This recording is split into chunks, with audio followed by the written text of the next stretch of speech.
Today we're going to be making a wreath from a wreath kit I have at sweetariadecor.com.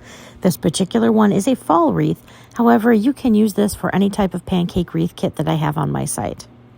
In your kit, you're going to find one roll of 10-inch mesh, possibly a full roll of ribbon.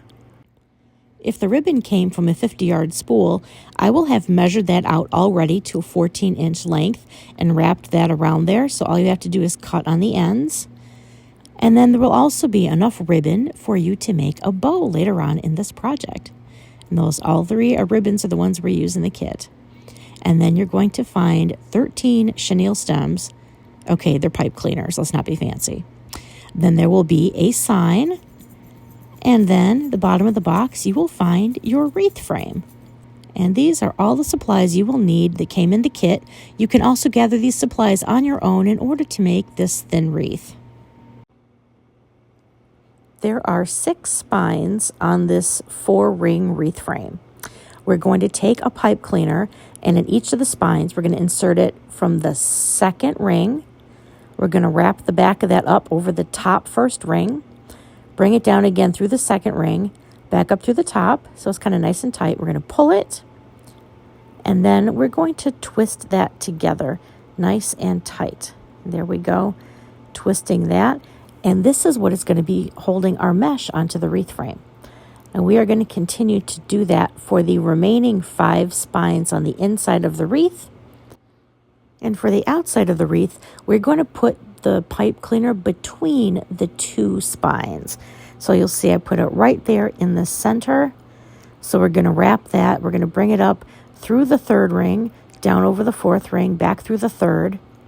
And then we're going to secure it just like that. And we do that for the remaining 5 spaces here as well. Pull tight enough so that the frame bends just slightly. That'll keep it from sliding around. Now it's time to cut our mesh. I'm putting my mesh into my mesh roller. This one is by Susie's Wreaths and Things. There is an affiliate link in my bio. This holds the mesh in place for me while I cut it. It makes it very easy to cut the mesh. You can also cut ribbon on here as well, and you can also use it for 21-inch mesh. I will be making 12 cuts of mesh at 18 inches long a piece. So I've pulled it out to the 10-inch mark, and then I cut it at the 28-inch mark. That means 18 inches. And I'm using a rotary cutter tool. It makes it a lot easier to cut than using scissors, but you can also use scissors as well. Not everyone has one of these tools available. So I cut 12 of these pieces. I like to stack them on top of each other. It creates kind of a nicer pile to work from. And now we are ready to put this into the wreath frame. I take my first piece of mesh and I lay it flat, kind of curl side down, so it's nice and straight. And then I pinch it at the bottom, and then I ruffle it right up the center. I gather it, almost scraping with my fingernails as I go up. So what this is going to do is create a ruffle. And as you can see, it kind of has a bow tie shape to it. And we're going to add this starting on the outside ring. So take that first set of pipe cleaners, put the mesh in, and then twist it back in. So this is what it's going to do. We'll overlap both the top and the bottom pieces so that it creates a circle, hence the name pancake. And this was courtesy of Sincerely Creative Mom, came up with this method. Thank you, Coach Mel. Here it is at a closer angle so you can see in more detail. Lay the mesh flat. From the bottom, gather and scrunch your fingers up, scraping on the bottom of the table. You can hear it if you're doing it correctly. Keeping that on the center point. It helps if there's a stripe to kind of keep your eyes on that. Then we're going to find the next pipe cleaner. Now don't untwist it. Leave it twisted. Just put that right on top of there. And then we're going to twist it again. Twist it twice, and that holds it in there. And we're going to layer the top and bottom parts over the ends so that it creates a nice circle. And then we're going to keep going around. Now it's important, do not cut off the ends of your pipe cleaners yet, because we're going to open those up again and put ribbons in there. So continue adding these mesh ruffles all the way around the outside ring. And this is what it looks like when everything is on the outside ring. However, now we need to go in and put our mesh ruffles on the inside ring. and you might have to hunt a little bit for the pipe cleaners, but you'll be able to find them. You're going to do your ruffles for the inside the exact same way you did for the outside, making sure to lay it on top of the outside one, and then making sure that your top and bottom of that ruffle overlap each other so it makes a circle shape. Once that's done, you can go around and clean up any stray strings you see that are coming out of the mesh. There shouldn't be too many. Okay, who's ready to add the ribbons? This is the fun part. Your kit may either contain a full spool of ribbon, or there might be a pre-measured segment if it came off of a 50-yard spool. In this example, you've got one of each, and I will have pre-measured or wrapped it around a 14-inch length. And there's also going to be a smaller section of ribbons that's going to be used for the bow. That is measured at a 12-inch length. So the shorter ribbons are meant for the bow. So you can put those aside so we don't accidentally cut them and think that they're tails. So as this wreath is using 2.5-inch ribbons, these tails are all going to be 14 inches long. You can see there, that is the board I wrapped them around. So I've gone over and wrapped that around there. So there is basically 6 on either side of that. That creates 12 ribbons because we have 12 sections of mesh, and each one is going to have 2 ribbons. So that's going to give us 24 ribbons total. And again, you can see here, this is 14 inches. If you don't have one of these tools, you can just pull it out and cut them individually down to 14 inches. Or sometimes you can also take some stiff cardboard and wrap it around that as well. So once that has been wrapped around there 12 times, you cut off any excess. If yours comes pre-measured, you can see that there's a little loop right there. You can see the top and bottom of it. You slide the scissors right through the top and bottom and just make a cut. And then all of a sudden, one long piece of ribbon becomes 12 ribbon tails at 14 inches long. This is a nice and easy way to do it. Next thing we're going to do is dovetail these. So you stack a couple of ribbons, fold it in half so that your wired edges are together like a taco, and cut from the inside out toward the wires. And that gives you a little V finish in the end. We're going to do that on the other side as well. Bend it together, cut from the inside angled to the out. And there you can see a little V shape on either side of the ribbon. That keeps it from fraying, and it gives it a really nice finished look. So I will continue to do that for the remaining ribbons. If it's a thinner ribbon, I can stack them higher, but this is thicker, so I want to make sure that I don't dull my scissors and that I get a nice crisp cut. So I will probably cut just a few of these tails at a time at the end. And I've cut the second ribbon the exact same way. Now we are going to start adding the ribbons into the wreath. We're going to take our bottom ribbon. For this one, we're going to use the stripe ribbon for the bottom, and then the more detailed leaf print ribbon for the top. Stack them one on top of each other. Then we're going to bend it so the ends meet. That helps us find the center point. There'll be a crease down the middle, and that tells us where we're going to gather this ribbon. So we're going to pinch it nice and tight. You can almost kind of bend it down a little bit as well. We're going to go and we're going to open up that pipe cleaner where the mesh is. The mesh won't pop out. Open up the pipe cleaner, put the ribbons in, and then pull the pipe cleaner tight again. And you're going to keep twisting and twisting it so it's about an inch to inch and a half up. And then you're going to cut off the excess pipe cleaner and just bend the rest of that pipe cleaner in there, kind of behind the wreath frame. Tuck it in. Nobody's ever going to see it. Nobody looks at the back of the wreath, but it still looks nice and clean. Then you're going to separate out the tails. So you can alternate the tails so it's stripe, leaf, or you can decide if you want to put the stripes on the outside and the leaf on the inside. You can put your ribbons that way as well. It really is just personal preference. However, I think I'm going to alternate mine. Yeah, let's do that. So let's see this again. We're going to open up the pipe cleaners. We're going to stack the secondary ribbon on the bottom, the primary ribbon on top, bend it in half, pinch up the middle,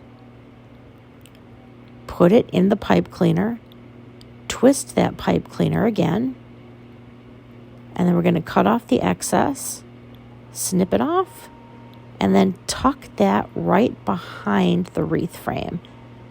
So you can see where there was the bow tie shape before, there will be a little gap that will be a natural place where you can tuck that pipe cleaner in. And we're going to go around the rest of the outside wreath ring, and we're going to add in all the ribbons there.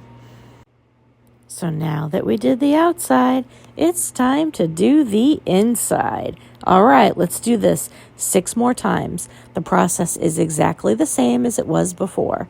We're going to take our ribbons, stack them on top of each other, bend it in half, pinch up at the center point, put that in where the pipe cleaners are, twist it in, pull tight to make sure that it's not going to have any give, that nothing's going to wiggle out.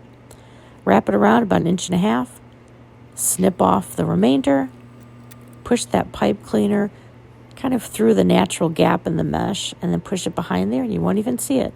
Then give a good tug to really separate out these tails. Each one should shine individually. You don't want one to be hidden behind the other. So you may have to adjust this as you go, especially at the end when you finished your wreath. Now we've added in all the ribbon tails, but every good wreath needs a good bow. I use a bow making tool, but if you don't have one, a chip clip can also be used to hold your ribbon in place as you're adding the loops. Now I do have an affiliate link for this Easy Bows Design Pro. It is an affiliate link in my bio. I like this because it holds the ribbon in place for me very easily and allows me to measure. So I'm going to take that bottom ribbon, now this was a pre-cut one, and I'm going to measure my tails out to 8 inches at the end. And then I'm going to pinch and twist. You'll notice the pretty side is on the right, but the icky side is on the left. And that's okay because we're going to bring that loop around, put it through those tines again or hold on to it. And then we're going to have that loop at about 5.5 inches, right? Then we're going to pinch and twist that side so I see the back of the ribbon now on the right side. All right, 5.5 inch on the left-hand side. Now we're going to make a 5.5 inch loop on the right-hand side. And there should be enough ribbon where you can make a slightly larger bow if you want to. I just didn't want it to be too overpowering for this wreath. So I'm going to cut the end of that tail at 8 inches. And then I like to dovetail my ribbons as I go, because sometimes I don't want to forget one. I've been known to do that. So I want to do it as I'm there looking at it. So for this type of bow, it's going to have the tails going down. So I bring both of those tails down. Now this bow is going to be designed to squish flat to fit within the storm door. So it's not going to be poofy, and that's why I only did 1 loop on either side. So the second ribbon I'm going to put in, the tail comes out at 7 inches. And then I'm going to pinch and twist. And this time the loop is only going to be at, what did I say I was going to do it? 5 inches. So it comes in just a little bit from the layer below it because you don't want to cover up that bottom ribbon. So I'm going to make a loop, pinch and twist so I see the icky side on the right now. Bring that ribbon back through the center so now I can see the top and it looks pretty. Make sure it measures to 5 inches. Cut the tail at 7 inches. And then we're going to dovetail each end of that ribbon. Again, when you dovetail, you take the ribbon and you put the wired edges together and you cut from the inside edge on an angle toward the wired outside. And for this one, the loops are going to be up on the top. I don't want them on top of the layer below it. So we're going to stagger it so each loop has its own time to shine. Okay, and now it's time for the thinner ribbon. I always have a 1.5 inch ribbon on the top of my bows. And for this one, the tail comes out at 5 inches. And we're going to pinch and twist. And then we're going to bring that ribbon over through the center again. And this time, that is going to come out to about 4.5 inches on that loop. We're going to do 1 loop on the left. And then we're going to make another, actually looks like it was a 4-inch loop, another 4-inch loop on the right-hand side. And I like how this is a solid color because then it doesn't compete too much with the 2 layers below it that are already pretty busy. Now I'm going to take the end of this ribbon on the left-hand side, bring it in through there, but leave a 1-inch loop on the left-hand side, this is going to become what I call the sweet center loop of your bow. And that can squish flat, but I leave that at 1 inch long. Then I'm going to measure that tail, and I'm going to dovetail both of those so they're roughly the same length. Now, don't worry that both those ribbon tails are on the same side. We're going to pull that over once we've secured our ribbon. So now that we have that, grab a pipe cleaner, and now we're going to pull the ribbon up, and we're going to keep it all together. Hold on to it real tight. Think of it like a sandwich that you don't want to have fall apart. And again, this is where you could have been using a chip clip to kind of hold all of your layers together as you've been building it, or the bow making tool, or hold it by hand. Some people are that talented. I am not one of them. You're going to wrap a pipe cleaner around that. You're going to make sure that it's really nice and tight, so you can even like lay it down. Make sure you squish it tight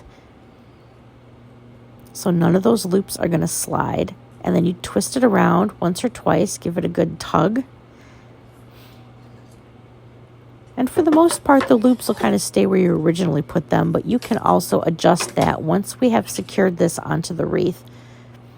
And you'll see here, I'm going to just kind of make sure that the tails lay the way I want them to. We're going to pull that top layer, pull the tail over to the left. No one will ever know that that actually came out of the right side. I won't tell if you don't tell. It can be our little secret. And I make sure that little central loop looks really nice and cute. And this can fluff out if you want it to. You can definitely fluff the loops.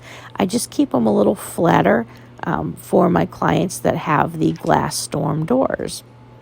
And you can always add in more loops. If you want a larger bow or fluffier bow, you just add in more loops. All right, everything is looking good. I like it. So now that pipe cleaner on the back of this bow, that is going to be used to secure it directly onto this wreath. So I'm going to start with, I'm going to add this onto the inner ring where I've got basically where one of the little bow ties is. So at the 6 o'clock position on the wreath is where I'm going to put this. Now, sometimes it can be a little hard to try to struggle to get this pipe cleaner through there, but there's already the natural place where you would attach that mesh in there where it has the pipe cleaner. So you're going to try to basically put this pipe cleaner over the one that's already there. All you have to do is slide in the top pipe cleaner and then slide in the bottom pipe cleaner. And once they've poked through, I flip it over, and this is where I can, again, tighten the pipe cleaner, wrap it a couple of times, give it about a good 1.5 inches, snip off the ends, and then you just wrap that around the wreath frame and tuck it in. And that way no one's going to catch themselves on it, and it's nice and secure and out of the way. And that is how thin our wreath is. This is less than 4 inches deep. This is perfect to fit between a storm door. Here in the Midwest, that is very, very common to have these storm doors. So clients want something that they're going to be able to fit on their front door. Now that the bow is on, it's time to add the sign.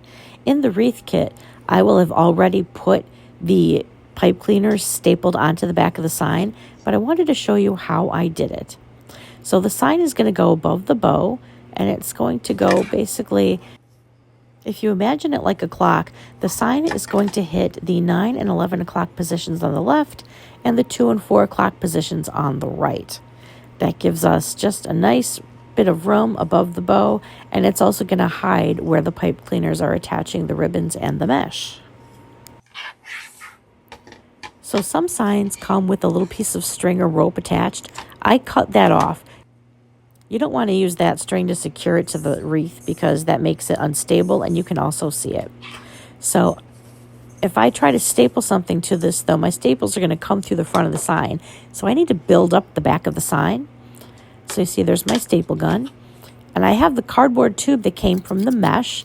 I will actually cut strips of cardboard from this tube, and then I will use that as a base to build up before I staple the pipe cleaner onto the back of the sign. Once I have a strip of cardboard, I want to cut it into squares. I'm going to use 2 squares for each place where I'm going to attach a pipe cleaner. I'm going to put 1 in each corner, so this way I need 8 squares cut. And now I'm going to stack each of those squares 2 on top of each other in each corner. I try to cut them as evenly as I can, but I don't turn it into an exact science. I eyeball it, and then I try to stack up the ones that are the closest in size. Then I'll put a pipe cleaner on top of the cardboard, and I usually try to staple it 3 times. Just make sure you don't staple it to the point where it's going to go through the sign. Stay on the cardboard. And I do that again in each of the other 3 corners. And there we go. Our sign is ready to attach to the wreath. So like we did when we tried to put the bow on, we're going to take these pipe cleaners and feed it through into the existing spot where there's already a set of pipe cleaners holding on the mesh and the ribbons. Now don't get frustrated here if you have a hard time trying to find the right spot. It took me a while to find it, and I've been making a whole bunch of these wreaths. But it's tricky because you can't see. Once you get the one side of the sign in, it's hard. You don't have a lot of wiggle room to see. So just take your time, use your fingers to kind of feel where things need to go, and use that to guide it. And then once you're done, you can flip your wreath over, and then you can, again, twist your pipe cleaners in order to secure that sign all the way on. And then you take the remainder of it and hide it. You poke it around the wreath frame, and then it stays. You'll want to make sure that you don't cut too much off. Leave it long enough so that you know it's going to stay on there nice and tight. And doing this also keeps everything in line. It makes for a cleaner look on the back of your wreath. Then you can clean up any more stray strings that you find and flip it back over. Now you might want to puff up our bow a little bit. So kind of go back in there and fluff those loops just a little bit. Make sure everything is laying how you want it to lay. You might want to adjust the length of your tails to make sure that they're even. And then make sure you go back and spread out your ribbon tails again. Since we've been adjusting and putting on the sign, the ribbon tails may have shifted a little bit, but you want to make sure that they're not overlapping each other too much, and each one has its own opportunity to shine. That'll also make sure that it looks even throughout your wreath and gives it the round shape that you're looking for. Now you'll notice at the top, there might be one space where you can see the pipe cleaner just a little bit. You might be fine with it. I like to cover this up. So if you have a tiny little pumpkin laying around or a little leaf, you can do that. But I also included a little jingle bell in here as a little added surprise because I think it adds a little touch of fun. You can hear it a little bit when the door opens. So that's attached to a pipe cleaner. Like we did with the sign and the bow, you're just going to put that over the existing pipe cleaner spot that's already there. And then you're just going to give it a twist on the back to secure it to the wreath. Now these are either brown, yellow, or orange colored. Those are fall bells. And there we go. And now we've attached it to the wreath. It's covered that little space. It just adds a little cute, fun touch. You don't have to use this if you don't want to. You can use something else, or you can just leave it by itself. But I wanted to give you a little surprise option in there for that. If you have extra ribbon, you could also make a tiny small bow for the top. And here is the finished wreath. Thank you so much for buying this kit. I hope you have a great time making this wreath. I hope it inspires you to want to make more wreaths because crafting is the best therapy in the world. It is good for the soul and it feeds the creativity. And honestly, I think we can all use a little bit more of that in our lives. Thanks for watching. You can follow me on Facebook and TikTok, and you can also see all of my available creations at sweetariadecor.com.